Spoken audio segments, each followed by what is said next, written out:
In this video, I'm going to show you my first time renting a mini skid steer, and I hope you can learn something from this.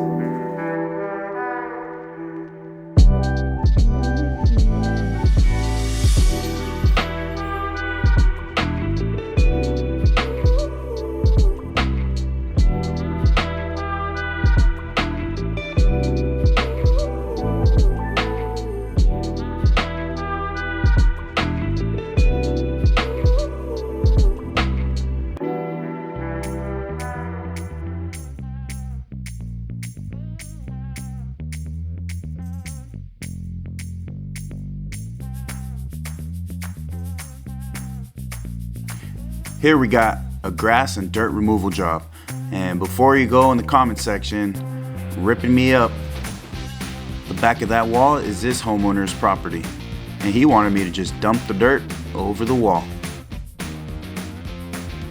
The homeowner here wants to install some grass, so I have to remove the top layer of this dead grass and a couple inches of dirt. At the time of this recording, I don't have any employees, and the only gate to get into the backyard was less than 4 feet wide. So my Bobcat was definitely not fitting through there. I've seen on YouTube videos before that there's a stand-on skid steer, and it looks so cool. So I got this skid steer at Home Depot, rented it out for the day, and I gave it the nickname Billy Bob because it does the same amount of work as 2 people, Billy and Bob. This thing was a little beast. It definitely has its limits when it comes to power and how much it can dig, but it sure got the job done on this one. After I got rid of the grass, I noticed the dirt was super hard. It must have been compacted because it's right next to this hill. So if you're gonna do a job just like this, make sure you test how hard the dirt is underneath, because this job might be a little bit longer than you think.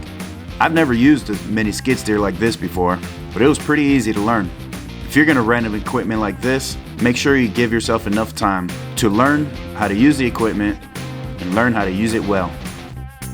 Before a job like this, you have to have a conversation with the homeowner and see if they know where exactly their sprinkler systems, because more than likely you're gonna break some pipes and you're gonna break some sprinkler heads. You're gonna have to let them know that a new sprinkler system is more than likely going to have to be installed. And before digging, you're gonna wanna call 811 Dig Alert, and they're gonna tell you whether there are some major utility lines that you could be running into and have some serious problems. So make sure you do your due diligence before starting any kind of work like this. You definitely want to make sure that you're working within your state and county's legal rights. So if you're interested in getting into the construction industry or landscape industry, this is a great start.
So, the key takeaways here are to use equipment when you can to help you get the job done. Give yourself enough time to learn this equipment. Make sure you know what's underneath the dirt that you're about to dig. And make sure what you're doing is legal in your state or city.